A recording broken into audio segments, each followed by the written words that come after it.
¿Qué tal amigos? Comenzamos nuestro resumen internacional hablando del conflicto en Medio Oriente.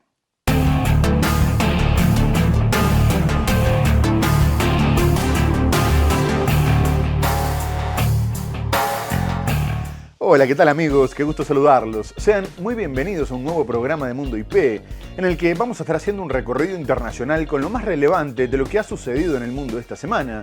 Y en esta oportunidad vamos a estar hablando de todo lo que tiene que ver con el conflicto en Medio Oriente, con el plan de Donald Trump para poner fin a los enfrentamientos entre Israel y Hamás y las reacciones internacionales.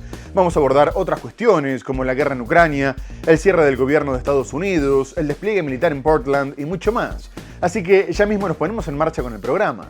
Acompáñennos. Vamos a comenzar el programa hablando del conflicto en Medio Oriente, pero antes de abordar el plan de paz de Donald Trump, me gustaría ver qué dejó la Asamblea General de Naciones Unidas, porque la participación del primer ministro israelí Benjamin Netanyahu generó muchas repercusiones, ya que cuando se disponía a comenzar su discurso, los líderes comenzaron a retirarse como boicot contra la campaña militar sobre Gaza, y casi todo el recinto quedó vacío, mientras era aplaudido por unas pocas personas, lo que para Hamás fue una clara evidencia del aislamiento de Israel en el escenario internacional.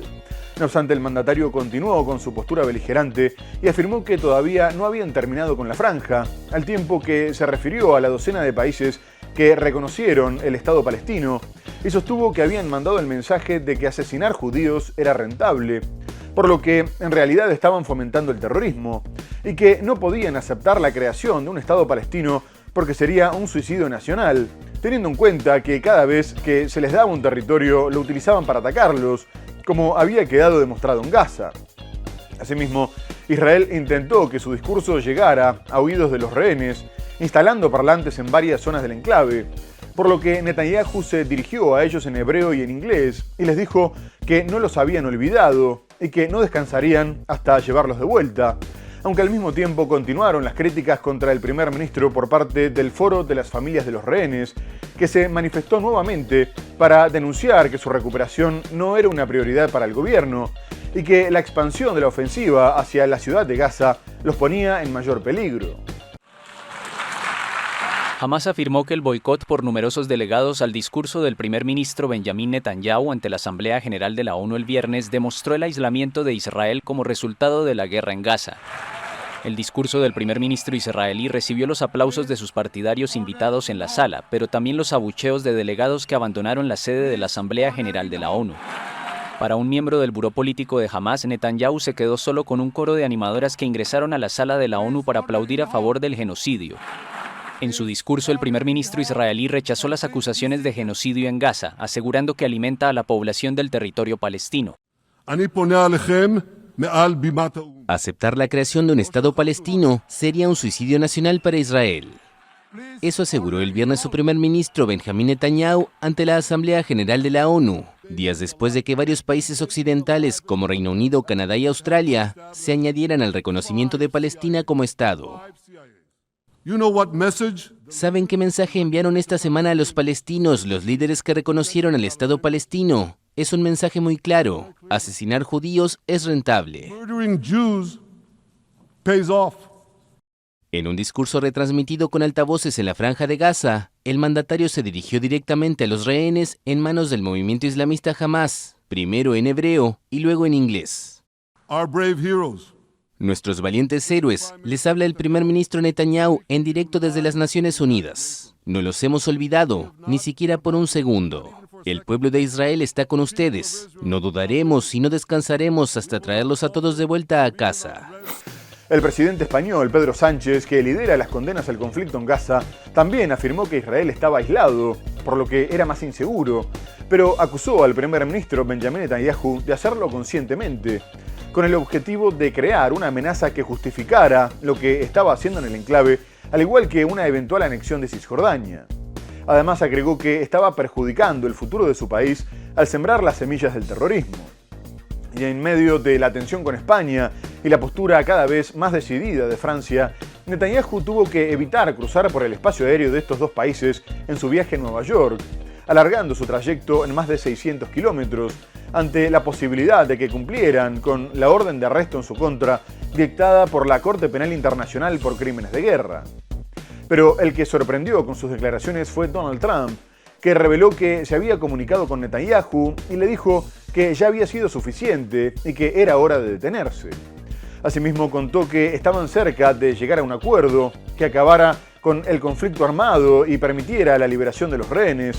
Informó que les había prometido a los líderes de Medio Oriente que no permitiría que Israel anexara Cisjordania.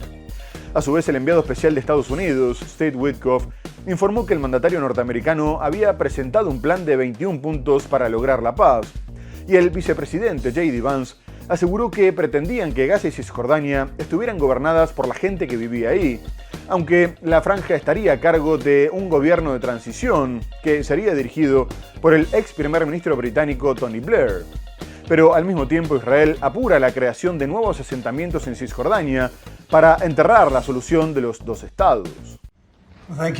El presidente estadounidense Donald Trump aseguró el jueves que no permitirá que Israel anexione Cisjordania, a pocos días de una visita del primer ministro Benjamín Netanyahu a la Casa Blanca. En declaraciones a periodistas desde el despacho Oval, Trump insistió en que un acuerdo sobre un alto el fuego y la entrega de rehenes en Gaza está bastante cerca.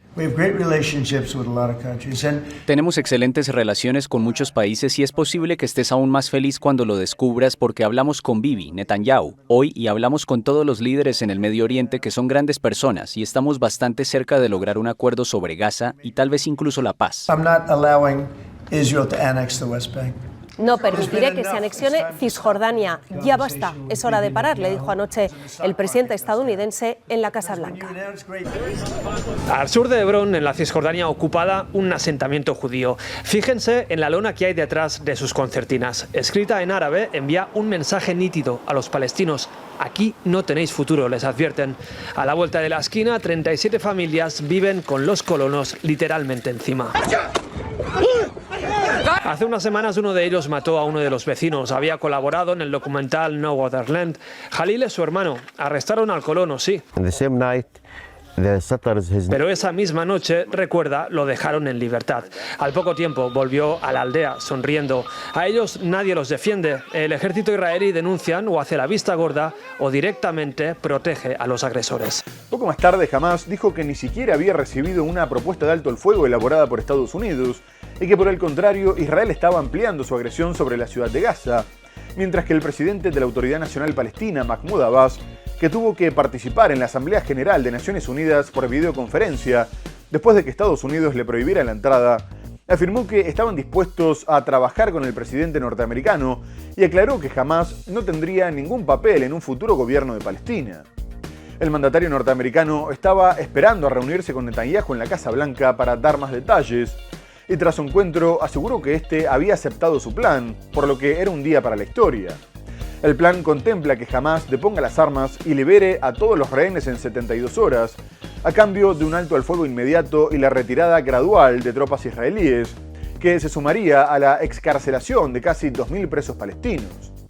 A su vez, se aclaró que el futuro de Gaza y el destino de los terroristas serán responsabilidad de los países árabes, y si estos no se encargan de los miembros de Hamás, lo hará Israel, mientras que el Banco Mundial participará de la reconstrucción.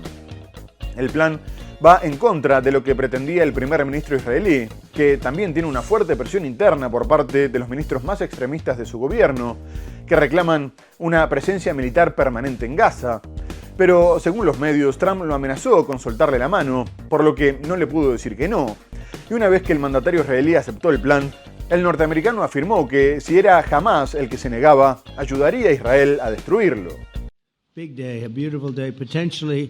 Donald Trump y Benjamín Netanyahu anunciaron el lunes en la Casa Blanca su acuerdo sobre un plan de paz para Gaza propuesto por el mandatario estadounidense. El plan, que todavía debe ser ratificado formalmente por ambos países, debe ser también aceptado por el movimiento Hamás, atrincherado en Ciudad de Gaza y que todavía tiene a decenas de rehenes en su poder, secuestrados el 7 de octubre de 2023 en Israel. Estamos muy cerca, creo que más allá de muy cerca, y quiero agradecer a Bibi.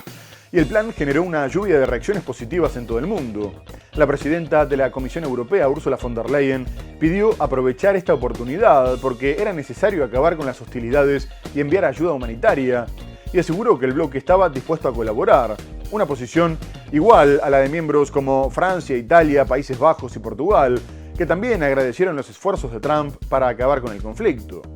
Asimismo, el mandatario español, Pedro Sánchez, reiteró la necesidad de llevar a la práctica la solución de los dos estados, porque era la única alternativa posible para alcanzar una paz a largo plazo, aunque el mandatario israelí aseguró que la creación de un estado palestino había quedado fuera de la discusión.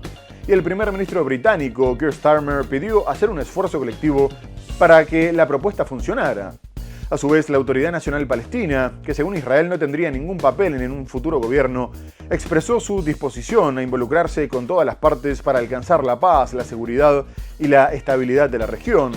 Y destacó la intención de liberar a los rehenes de ambos bandos, prohibir las anexiones de Israel y cesar los desplazamientos forzados, mientras que el embajador palestino en Naciones Unidas, Riyad Mansour, denunció en el Consejo de Seguridad que Netanyahu se estaba preparando para llevar la guerra a Cisjordania. A su vez, publicaron un comunicado conjunto Egipto, Jordania, Arabia Saudita, Qatar, Emiratos Árabes Unidos, Turquía, Indonesia y Pakistán, celebrando el paso hacia la paz y pidiéndole a Hamás que lo aceptara, aunque la Yihad Islámica recordó que Israel había roto todas las treguas e incumplido las condiciones, por lo que consideró que el plan era una receta para seguirlos atacando. El principal grupo israelí que representa a las familias de los rehenes retenidos en la Franja de Gaza calificó el lunes de histórico el plan de paz del presidente estadounidense Donald Trump para el territorio palestino y pidió más presión internacional sobre Hamás para que lo acepte.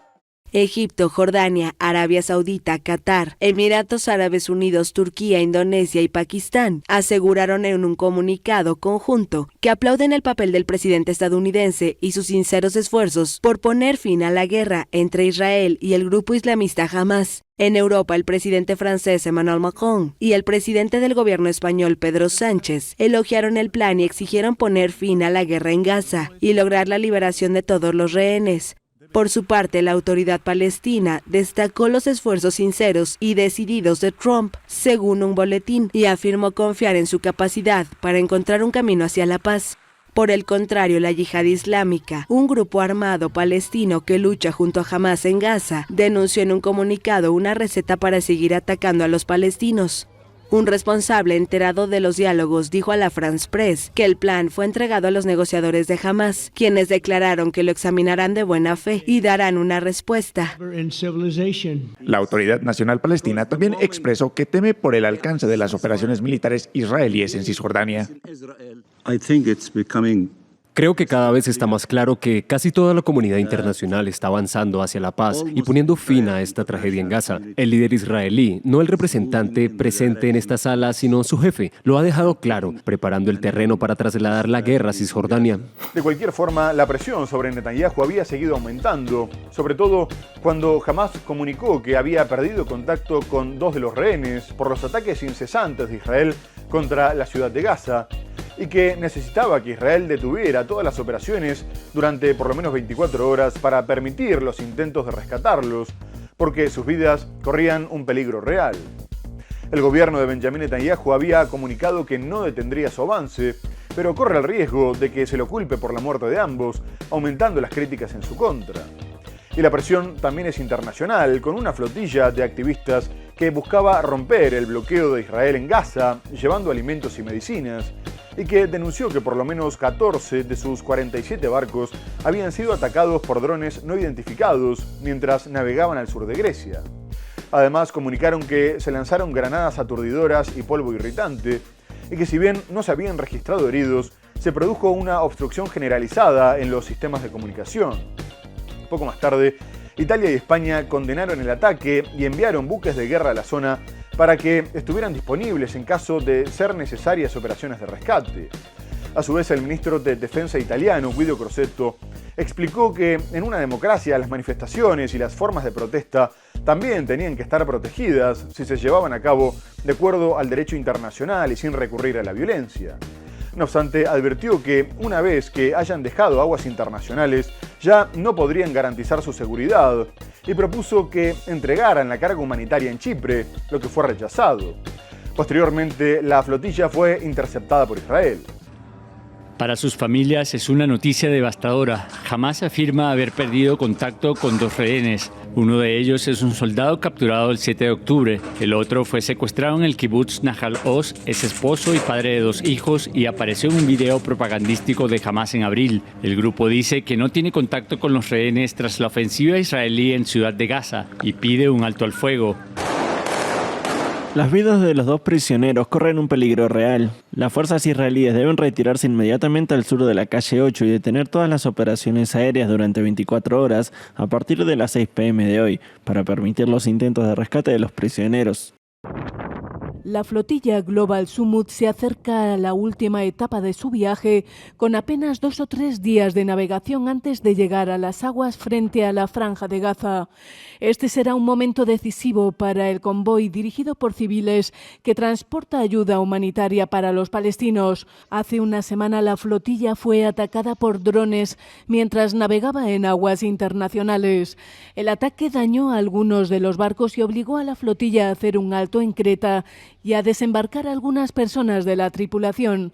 Tras ese episodio, el gobierno italiano propuso que la flotilla dejara la ayuda humanitaria en Chipre para ser trasladada a Gaza bajo la supervisión del Patriarcado Católico de Jerusalén.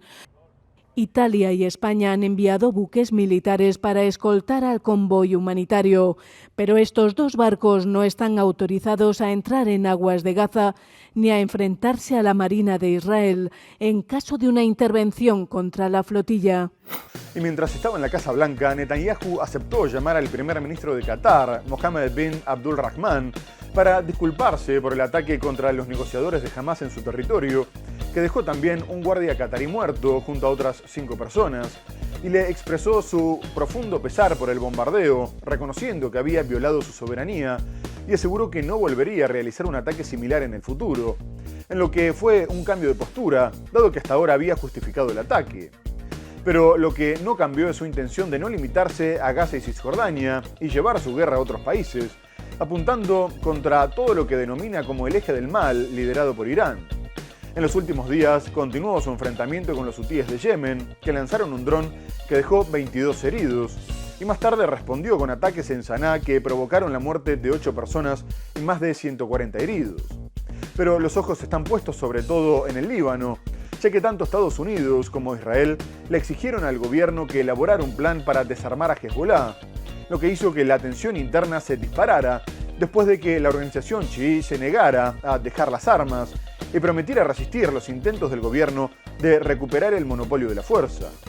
Hezbollah recordó a su líder, Hassan Nasrallah, a un año de su asesinato, en una ceremonia que intentó demostrar que si bien su poderío militar resultó seriamente dañado tras el conflicto con Israel, todavía tienen una importante base de seguidores, y el actual líder, Naim Qassem, aprovechó para confirmar que no renunciarían a la lucha armada. El movimiento islamista libanés Hezbollah rechaza desarmarse un año después del asesinato de Hassan Nasrallah. Así lo reiteró el sábado su jefe Naim Qassem, ante decenas de miles de partidarios de la formación proiraní que conmemoraban la muerte de su antecesor, asesinado el 27 de septiembre de 2024 por Israel. No permitiremos el desarme, libraremos una confrontación al estilo de Karbala porque estamos en una batalla existencial y seremos capaces de lograrlo si Dios quiere.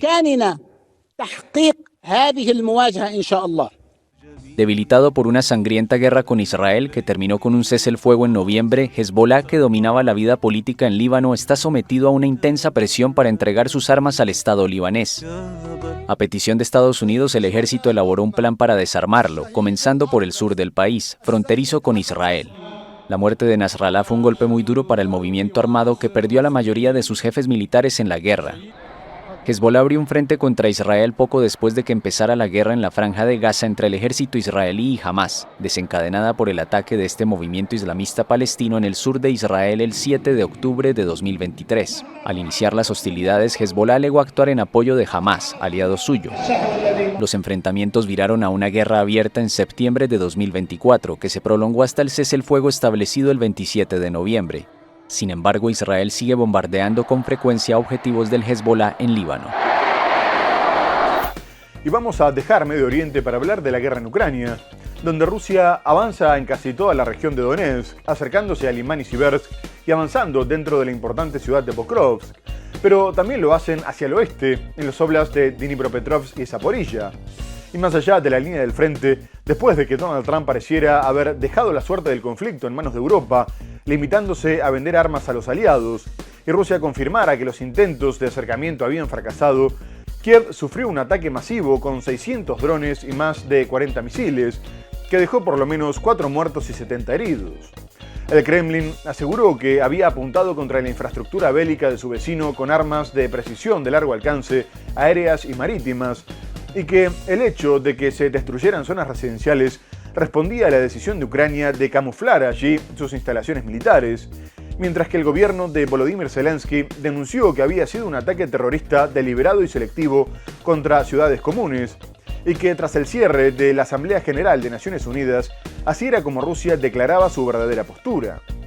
Además, dijo que había llegado a un acuerdo con Estados Unidos para que le enviaran armas por $90.000 millones y amenazó con bombardear el Kremlin.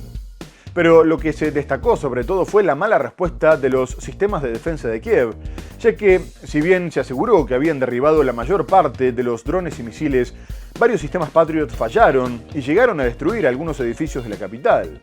Además, en medio de la tensión con la OTAN por la entrada de drones rusos en su territorio, Polonia desplegó cazas para evitar que se violara su espacio aéreo.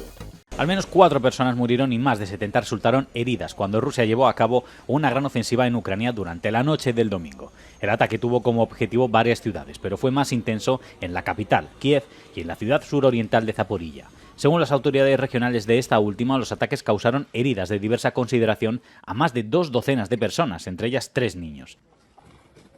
En Kiev murieron 4 personas, entre ellas un niño de 12 años, mientras Moscú bombardeaba la ciudad con drones y diversos tipos de misiles. El presidente ucraniano Volodymyr Zelensky denunció los ataques y acusó a Rusia de atacar deliberadamente a civiles para incitar al miedo y al terror. También acusó a Moscú de pronunciarse sobre su postura respecto al fin de la guerra, después de que ésta recibiera una oleada de condenas internacionales en la Asamblea General de la ONU. El líder ucraniano instó de nuevo a sus aliados a ejercer más presión sobre Rusia para que ponga fin a la invasión a gran escala de su país, que ya lleva 4 años. También pidió a los aliados que atiendan el plan del presidente estadounidense Donald Trump y detengan las compras rusas de energía para ahogar las finanzas del Kremlin y obligarle a sentarse a la mesa de negociaciones. La andanada de bombardeos nocturnos duró 12 horas, según Kiev, y la vecina Polonia hizo despegar cazas para asegurar su espacio aéreo. Los esfuerzos diplomáticos para detener la guerra han fracasado hasta ahora y Rusia asegura estar decidida a continuar con su invasión.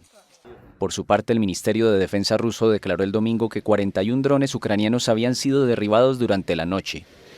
La OTAN anunció el domingo el refuerzo de su vigilancia y de sus medios en la región báltica. Al mismo tiempo, continúa aumentando la preocupación en Europa por el sobrevuelo de drones atribuidos a Rusia, y después de que se detectaran en Polonia, Rumania, Noruega y Dinamarca, este último volvió a denunciar que aparatos no tripulados habían sobrevolado bases militares, tras lo cual la OTAN reforzó su vigilancia en el Báltico con el despliegue de plataformas de inteligencia y una fragata alemana para la defensa antiaérea.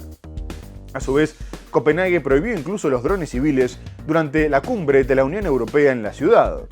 Pero Bruselas pretende solucionar la amenaza de forma definitiva y avanza en el desarrollo de un muro antidrones que se centrará en la detección y la intervención y que se desplegará en el flanco oriental del bloque. Además, si bien se siguen investigando los incidentes y nada indica que los drones sean rusos, el comisario europeo de defensa, Andrius Kubilius, aseguró que Moscú los estaba poniendo a prueba, por lo que tenían que dar una respuesta firme, unificada e inmediata. Asimismo, afirmó que tenían que buscar la mejor manera de derribarlos y que el muro de drones constituiría uno de los 3 pilares del sistema de vigilancia, tras la instalación de un frente terrestre y otro marítimo. Por su parte, la presidenta de la Comisión Europea, Ursula von der Leyen, se reunió con el secretario general de la OTAN, Mark Rutte, y dijo que con Ucrania resistiendo en el frente y Rusia presionada por las sanciones, una acción decisiva podría suponer un punto de inflexión, como el aumento de la colaboración militar con Ucrania, mientras que Rutte pidió participar en el proyecto del muro antidrones. Varios países de la Unión Europea mantuvieron el viernes sus primeras conversaciones sobre una propuesta de la presidenta de la Comisión Europea, Ursula von der Leyen, para establecer un muro de defensa contra los drones. Al término de la reunión con los ministros de 10 países del bloque, entre ellos los países bálticos, Polonia, Finlandia y Dinamarca, además de Ucrania, el comisario europeo de defensa estimó que la implementación de un muro antidrones en el continente frente a la amenaza rusa es un asunto prioritario. Rusia está poniendo a prueba a la Unión Europea y a la OTAN, y nuestra respuesta debe ser firme, unida e inmediata. En la reunión de hoy hemos acordado pasar, por así decirlo, de las discusiones a las acciones concretas, y hemos acordado los puntos más importantes: que la vigilancia del flanco oriental con un muro de drones como elemento central sea una especie de prioridad por el momento. Según un alto funcionario de la Unión Europea, el objetivo es disponer en el plazo de un año de una red de sensores, terrestres o por satélite, capaces de detectar drones y rastrearlos. En la madrugada del viernes, Dinamarca volvió a cerrar un aeropuerto tras una segunda alerta de drones en pocas horas. Este cierre se produce después de un incidente similar en Noruega, incursiones de drones en territorio polaco y rumano y la acusación de que cazas rusos violaron el espacio aéreo de Estonia esta semana, lo que atizó las tensiones en Europa derivadas de la guerra en Ucrania. Rusia rechazó firmemente estar implicada y su embajada en Copenhague denunció una provocación orquestada. El secretario general de la OTAN, Mark Rutte, declaró que la alianza se toma muy en serio el incidente con drones señalado el jueves en Dinamarca y afirmó que está trabajando para garantizar la seguridad de este tipo de infraestructuras. Asimismo, la estrategia de contención a Rusia por parte de la Unión Europea se jugaba mucho en las elecciones de Moldavia, donde se enfrentaba la mandataria proeuropea Maia Sandu contra la coalición prorrusa, integrada también por socialistas y comunistas.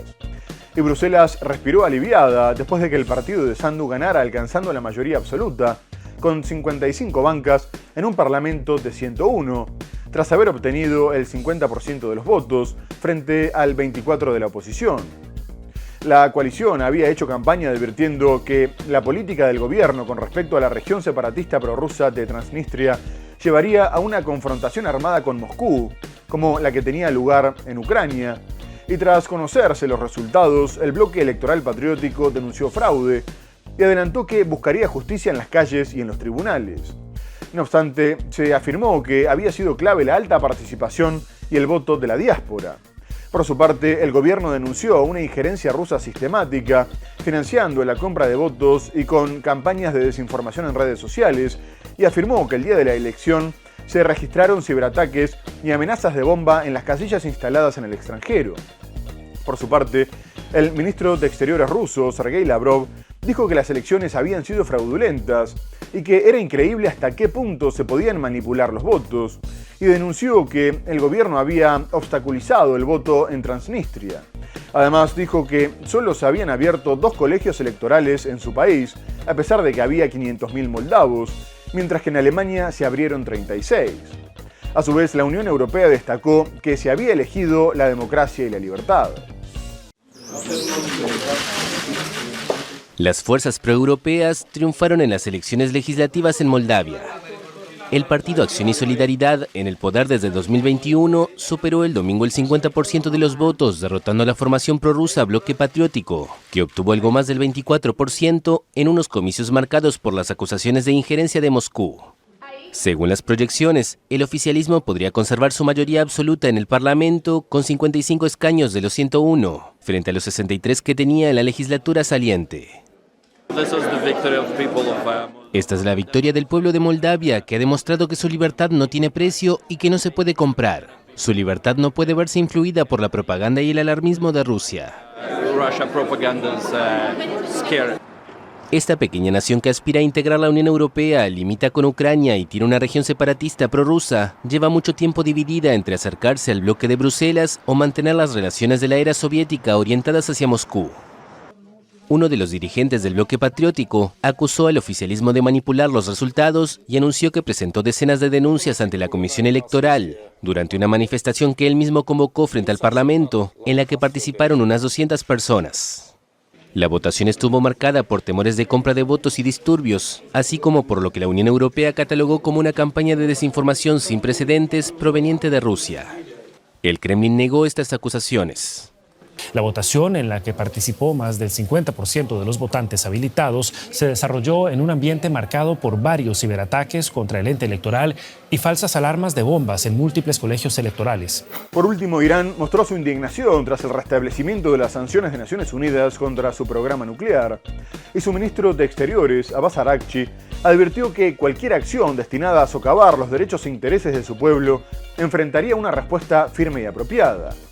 Además, afirmó que la decisión era injustificable, ya que no tenían obligación de cumplir con un acuerdo que ya había sido violado por la otra parte, y tras el bombardeo de Estados Unidos a sus instalaciones nucleares, aceptaron volver a colaborar con el Organismo Internacional de la Energía Atómica.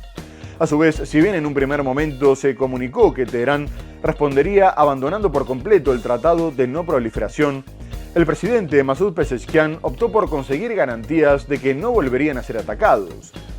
El Consejo de Seguridad de Naciones Unidas había tomado la decisión de suspender el levantamiento de las sanciones después de que el grupo E3, conformado por Francia, Alemania y el Reino Unido, denunciara serios incumplimientos de Irán y consideraran que no había explicado correctamente la naturaleza del programa nuclear. Poco después, el Consejo rechazó una resolución presentada por China y Rusia que buscaba prorrogar la suspensión de las medidas por 6 meses.